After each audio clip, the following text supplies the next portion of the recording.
બેટા કેમાય એકલી ઊભી છે તું? એકલી ક્યાં આંટી, તમારી જોડે તો ઊભી છું.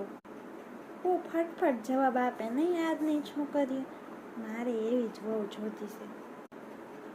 તો આંટી તમે પૂછવા આપો તો જવાબ આપવો જ પડે ને આંટી. મૂંગા ઉભા રહો તો કે મૂંગીની હું બેઠી છો, જરા કાંઈક બોલ તો ખરા.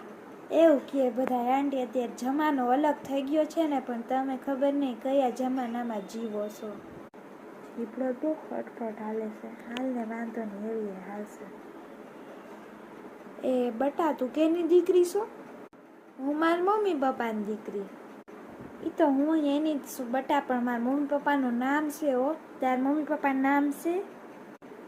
આંટી નામ તો છે, પણ તમારે જાણીને શું કામ છે? હું શું કામ અજાણા લોકોને મારા મમ્મી પપ્પાનું નામ કહું? હું ક્યાં અજાણી છું બટા, અહીંયા તમારા લગ્નમાં તો આવી છું. હું અહીંયા દુલ્હાની સાઈડથી છું. બાય ધ વે આંટી, આ બર્થડે પાર્ટી છે. ઠીક એવું છે.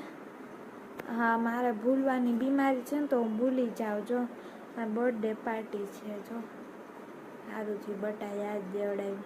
હું અહીંયા એ પૂછવા આવી હતી કે બટા મારો છોકરો તારા જેવડો જ છે, પરિસ્થિતિ એવી છે પરણવા જેવો થઈ ગયો છે, મારે જાતી જિંદગીમાં છોકરા રમાડીને જવા છે.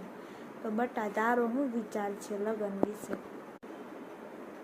અહીંયા બે કોળીની આંટી તો મારે વાહે પડી ગઈ. આંટી તમને એટલું યાદ નથી રહેતું કે આ બર્થડે પાર્ટી છે કે મેરેજ ફંક્શન? તો તમને એ શું યાદ રહે કે હું તમારી વહુ છું કે દીકરી?